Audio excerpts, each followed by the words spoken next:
the Bear With Me podcast. I am your host, Girl with the Locks, and this week we are jumping straight in. Because as we know, last week I shared with you all that I quit my job. So today we're going to be talking about what led. Also, this episode will be two parts because the story is just that good and long. And yeah, I gotta have a reason to keep y'all coming back. So let's talk about it. Why you quit your job? Or how? Like what got us there? Let's talk about it. So first, I just want to share, I didn't quit for the kids. I didn't quit because of the kids. I quit because of adults. Adults make things hard. Ugh. But whatevs. So I'm also going to explain a couple of abbreviations that you'll hear me use so that you can understand what these roles are and what they do. First, I'm going to explain my role. I was a high school dean of students, or DOS. And so I oversaw culture, academics, discipline, and grade level cheers. Culture, how do students feel being at school? Like, do they feel safe? Do they feel seen? Do they feel valued? Do they have fun at school? All those things that make up the culture of a school. Academics. Oh, looking at your credit or looking at your transcript, you missing a credit for art, or you missing a math credit, or you got it but you failed it, so now you gotta retake this course for the semester so that you can get credit recovery, so you can get the credit back. Discipline. Oh, you fighting, you vaping, you stealing, you skipping, all those different things. I'm your point person. And then you have my manager, which is the director of student support, or she's like the director of all of us in our team of culture people. And then you got the principal, they at the top. And then also one of the roles was that I coach and develop grade level chairs, or GLCs. GLCs are they're still teachers, but they also oversee the culture of their specific grade level, and they plan field trips and also assist with like lower level code of conduct concerns and stuff like that. So now that we got that out the way, excuse me. So in the month of September or October, like kind of in between both of those, it was a very difficult season. That is when I first felt like uncomfortable and just kind of like, huh, what am I doing? Why is this feeling so challenging? What's going on? Also I feel like there are several reasons why September and October tend to be a challenge for anybody in education. One, I feel like it's the longest stretch with no breaks. Um, Two, it's like the new school year feels start to wane because like kids are getting a lot more settled, and so now they're trying to push the envelope. And also with them pushing the envelope, they're also experiencing fatigue because for the last 10 to 12, 10 weeks, it was summertime, so they wasn't doing a whole lot. And so now they getting back into the rhythm, and now the rhythm is tap dancing or playing with their endurance. So those are things that on the student side that make um, September, October a little challenging. But it to me, it felt like it was bigger than just like that than the kids. So I get a calendar invite in between September, October from my principal talking about she want to discuss some interactions that she felt were negative. I'm like, okay. And so instantly when I saw that, I'm like, all right, I already know which interaction she's talking about. So I'm going to share two of them that I knew for a fact she was probably talking about. So it was this one day.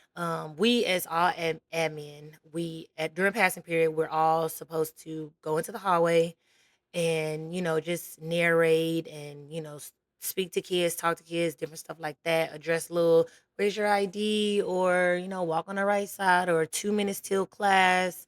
Let's go. We're inside before the bell. Do do do. And so that's what everybody's supposed to do. Now, when the tardy bell rings, teachers close their doors, and anybody in the hallway is supposed to get a tardy demerit. And then we write them a pass to go to class. All right, bet. So it's one passing period, and hallway is pretty much clear where I am, and I start walking. I see this other student, so now I'm trying to get their attention, and they ignore me. but they're walking in the direction of my principal. All right, bet. I'm like, say, can you get that student? And she looking at me like, huh? Can you get the student? And so the student kept walking by past her as well and into class. And she was just kind of looking. I was like, well, I wanted you to get the student who just walked past you so that I can get them a tardy demerit, or so that you can get them tardy demerit. And she was like, oh, and I was like, well, I don't know who they are and whatever, whatever. And so I was like, do you have any tardy passes? She was like, well, no, my job is to make sure that adults are doing what they're supposed to do so that students do what they're supposed to do. I said, so you telling me as a principal you don't have to give tardies? Okay. And she was like, no, no. And so I said, well, here you go. And then I gave her some tardy passes to give to kids because I'm confused from the top down. If there's anything that I'm supposed to be doing or any other adult is supposed to be doing, you as a principal should be doing it too. All right. Second situation, I was talking to a student during passing period, and it was toward the end, and I was writing them a pass, and I was just basically giving them tough love. I'm gonna be very honest. Like, kids know don't play with me. You just don't. And I'm not here for the mess. I'm not here for the excuses. I'm not here for the drama. Like, get it together, keep it together so we can all be about our day. So I'm giving tough love and I'm talking to this little boy strong. Not strong like, oh my God, but it was strong like, you need to hear this and I'm not finna sugarcoat nothing. And so I was like, now go to class. And so he gets ready to start walking off. And she sees me and she starts walking towards me. She's like, breathe, it's okay. And like, I'm like, and I wish I could be visual right now, but you know how you put your hands up and you just like telling somebody to breathe and it's okay. And I'm just like, not right now, not right now. And when I did that, like outside of me saying it like that, I put my hand up, not in her face, but just like, girl, no, not right now. And then I said her name, and then I said, not right now, and I walked off. So in this meeting, she want to talk about these interactions. All right, bet. Let's talk about it. So in this conversation, well, she was like, "Yeah, I just wanted to have us talk about some recent interactions." I said, "I'm already knowing which interactions," and so I listed them. And she was like, "Well, how do you feel about those interactions?" I was like, They are what they are." Like I feel like hindsight, thinking about everything. I think she probably wanted a sorry. I definitely think she probably wanted a sorry. Um, I didn't give a sorry because in the moment of being frustrated with that kid and you trying to coast me down, I'm definitely saying not right now, and I'm walking off to go calm down. So you giving me whatever you was giving me right there, no thank you. And then with you being principal and not giving out tardies, make it make sense to me. And you couldn't give me no real response to that. So we're good. Like, whatever. So so then she gives me her perspective about the interactions. And so she specifically clears up the conversation that she didn't have to give tardies because she the principal. All right. And then she was saying that we don't talk like that to each other, like the not right now. And I was just like, okay. Um, and I said, I didn't mean to offend her with the not right now, but that was it. Like, I didn't explicitly apologize because I didn't mean to offend you. So whatever. So in this conversation, the conversation kept going. It wasn't just those interactions. It was kind of like a holistic approach that she was trying to come with. And so she started talking about well, she asked me something. I really don't remember how it happened, but then we got on culture. And I was just very honest with her. I was like, culture doesn't feel like a priority for you specifically or for our campus. And I also provided supporting evidence why I felt that way. If it's one thing I'm not gonna do is pull something out of my backside and not have no evidence about it because like I'm not just making up stuff. Here is this moment where I didn't feel this moment where I didn't feel that, or this moment I did feel, and this moment I did feel. So you gonna really get a picture. So in that conversation, she told me that I was making up assumptions and I need to ask more clarifying questions or just ask to truly understand because there's a lot that I don't be knowing. Okay, you know what? You're not really wrong, but all right, bet. So I'm thinking again, all is well. Well, the next day she sent the calendar invite about the follow up, well, about the conversation. What we need to talk about now? I thought we cleared it up. I assumed this. You gave me your clarity. Moving forward, done.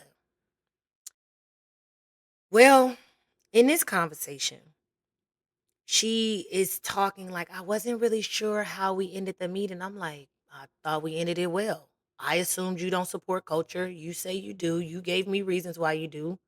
Let's keep it moving. So now I'm back confused because again, I don't know really why I'm here. And in this conversation, I share with her some specific frustrations I had for different scenarios, some related to teachers, some related to just a lot of different things, like just a lot.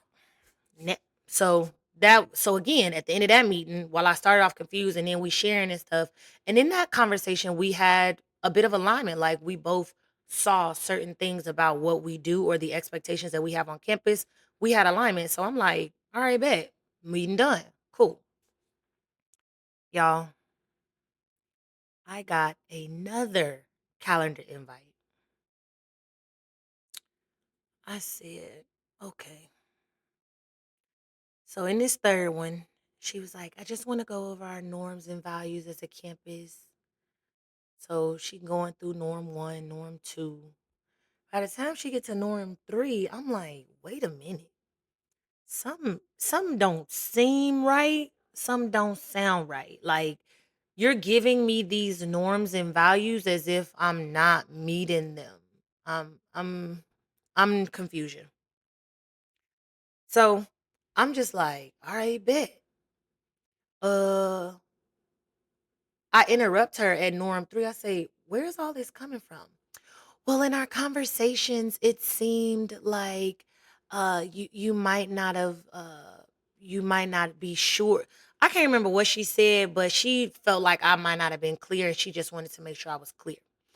I also got to tell y'all, I think it was either meeting number two or meeting number three, where where she stated, "Are you sure you want to be here?" Oh, it was during meeting number 2 because I was expressing frustrations about different things. And so in meeting number 2, she was like, are you sure you want to be here?" So meeting number 3, she's like, "It's palpable that you're unhappy, and I just want to make sure that you know what is expected of us here on campus and that you want to be here." Here we go again. What you talking about? Do I want to be here? And in meeting 2 or 3, I gave an example about how there are some things I don't necessarily agree with, but I still come to work and do the things and show up and show up. And honestly, like as I tell the story, I think that's why she kept trying to threaten my job, talking about some, do you really want to be here? Just because I disagreed with something that we was doing. What? And whatever. So meeting number 3, I interrupt her. Where's all this coming from? These are our values as a campus, and I want to just make sure you know what is expected and make sure that you want to be here and make sure that you're gonna do these things. Girl, yes, okay. So I'm just like, whatever. Leave. So in the month of that was all in October. That was October over 2-3 weeks of conversations with her. So we get to November 4th, my director goes on leave. Prior to her going on leave, we both discussed and like had a meeting, the one meeting we had last semester, that closing investigations was an area of growth. What I mean by that is somebody submits an incident report about something that took place and I needed to investigate, get to the bottom of it, see what happened, and then, do that and handle the situation. And so having a quicker turnaround with that was an area of growth. All right, bet. Me and her both had decided that. Now, what's important to know starting November 4th is that the the middle school dean of students was going to be stepping in as interim director. and which is all fine and dandy. Love her to pieces. Awesome at what she does at the DOS level. Reason why they offered it to her was because she's been in the position longer than I have, and she's just cold at what she do, and I support it. So we good. We good. So about a week into the middle school dean of students being the interim, she comes to me and she's like, "Hey, so closing investigations is an issue, and so the principal wanted me to roll out a tracker with you, so that we can keep track of how quick you're closing out investigations." All right. Now, personally, I'm not a tracker girl. Like, I'm gonna just be very honest because this is my platform. I'm not your tracker girl. Like, the time it takes for me to pull up the incident reports, type in the tracker what the incident is, who submitted it, the day they submitted it, if I investigated, if I gave out consequences, if I did all this, all that, all this, all that. I could have been in investigating and been on to the next. But whatever, because I'm a team player, and because if someone recommends something, I'm not going to just shut it down. I'm going to give it a try. So I'm doing a tracker, and things are well. I do feel like I was closing them out a bit faster. There will be some days where the turnaround took a little longer because I mean, if this incident about somebody threw candy across the room versus two kids that just fought, which one you think finna get the priority? Throwing stuff across the room or the fight? Oh, the fight. Okay. So that was the tracker. And I then also felt a little bit of a ways because the principal wanting that tracker felt like I was being watched. And I'm just like, I don't really like being watched because it look like you praying on my downfall.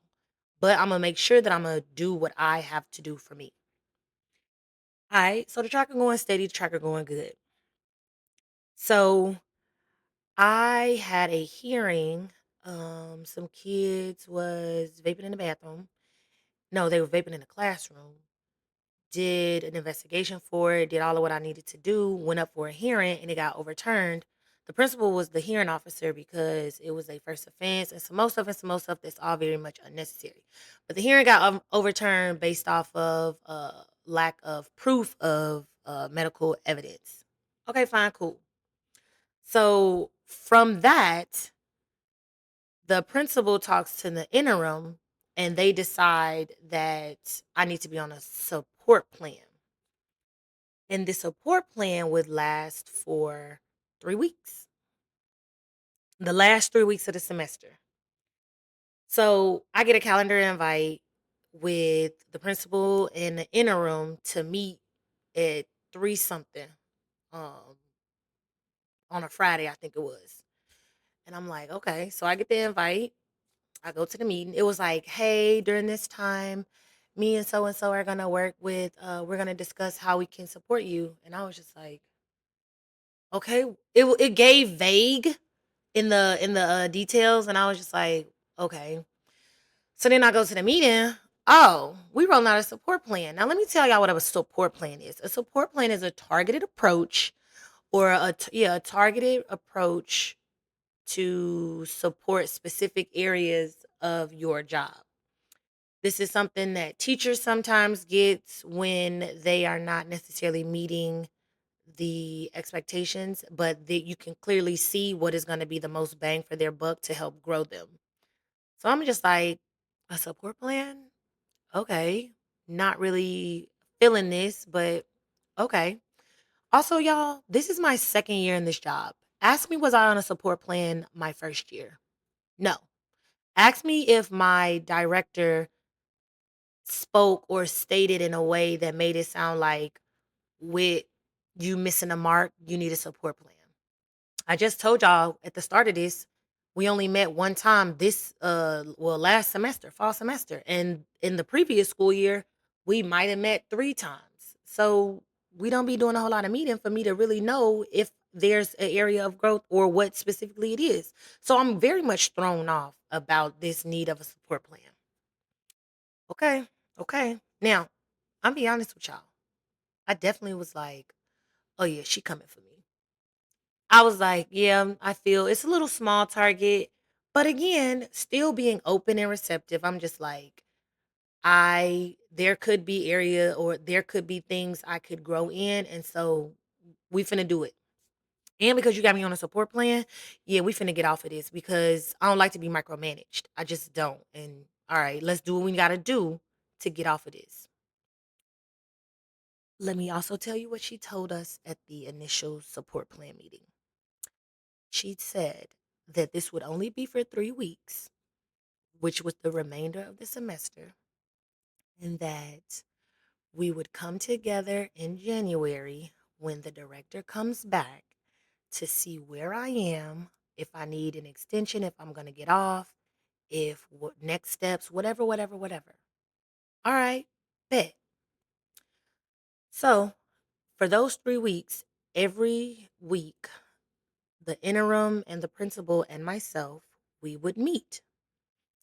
Now, when we first started the first week, things were a little shaky. And so the way we did it is like there were four categories. Hearing, documentation, compliance and investigations, values and professionalism, and GLC coaching and feedback. And then there were specific bullets about what I needed to do in all of those. So the first week I'm like reddish and some yellows and then a green here or there. Second week, it completely becomes night and day, mostly green with a couple of yellows. And then the third week, it's all greens and maybe one yellow. And I will also state when you try to do all of your job toward the end of the semester, it becomes very challenging because there's so much going on, and to balance is a task. It's that. So we reach meeting number check in number 2 or 3. I don't remember which one. But she was like, "So what do you think has gotten you all of this growth?" I was like, "I'm on a support plan." She was like, "Yeah, I get that you're on a support plan, but like, but what about it?" I said, "I'm on a support plan. Like, you want me to kind of lick your ass. And I'm not. No, like the motivator is getting off of the support plan. The motivator is us not really having to do this. Like I want to do better and I'm going to do better. Like I'm not going to give you no deep, profound, thought-provoking response. I don't have that. That's just not it for me. I'm on a support plan and that's why I'm doing this. Not to say, and I even said that. I was like, not to say that once I get off, I'm going to fall back because no, we're not going to do this again. But this is what we at. So that was the end of that semester. We then get to January. So the first day we go back, it was a district PD. So all the different departments they meet with their specific cohort of people, and they do PD. The second day was a campus PD. So all each campus they have their own day of PD, and then there were 3 days of kids coming back. During that week, my director had came back from leave. And so I'm looking and waiting on when the meeting is, when we gonna catch her up to speed because mind you, she been gone since November. She has no idea of this support plan or anything, and so she need to be caught up to speed.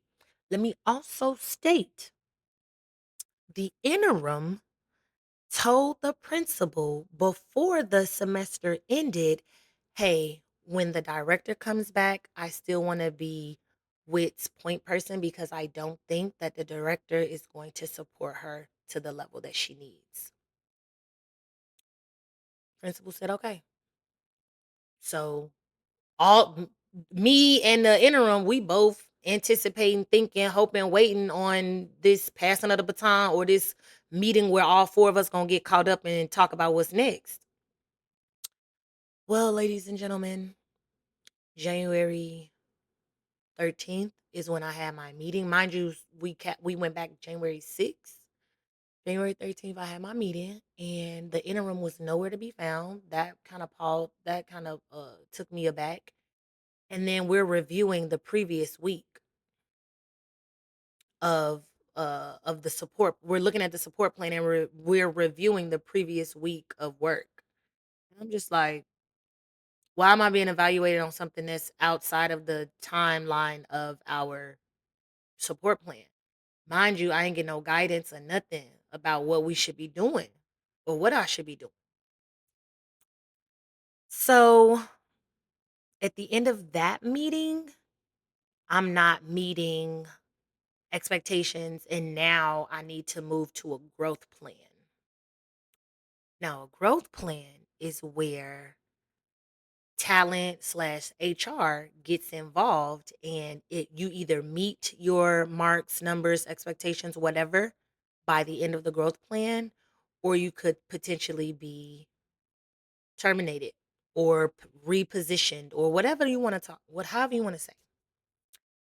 I am going to pause here on yeah, I'm going to pause here and we're going to come back next week to talk about that meeting specifically, in addition to everything that came after, because that is where things get juicy.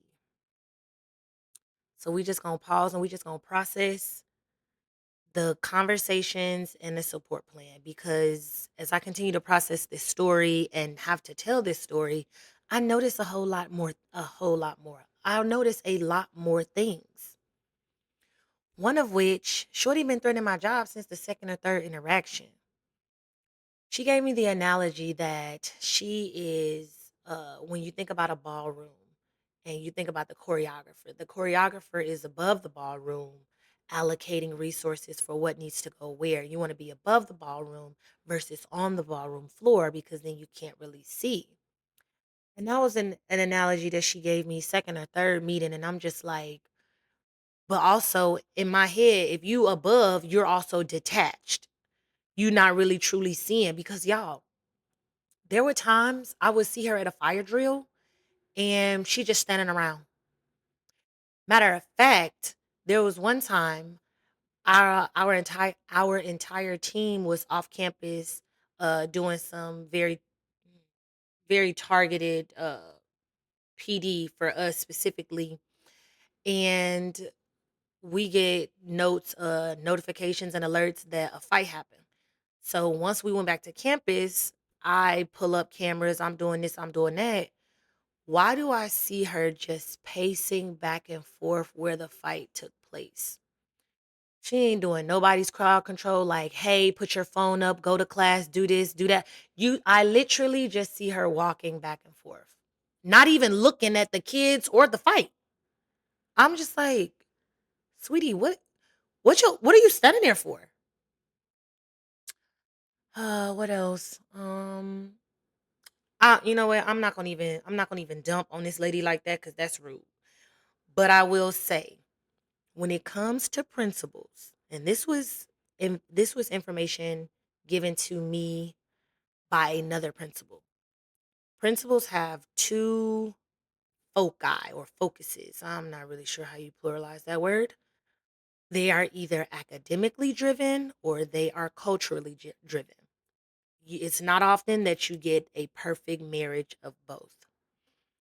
And it's clear that academic was her pivotal or her primary focus, um, because there was an initiative that she rolled out this year that a teacher last year just disagreed and just gave some concerns, but never said, no, I'm not, or I don't wanna, or I'm not gonna. And that lady also went and filed an HR complaint, um, as I did too.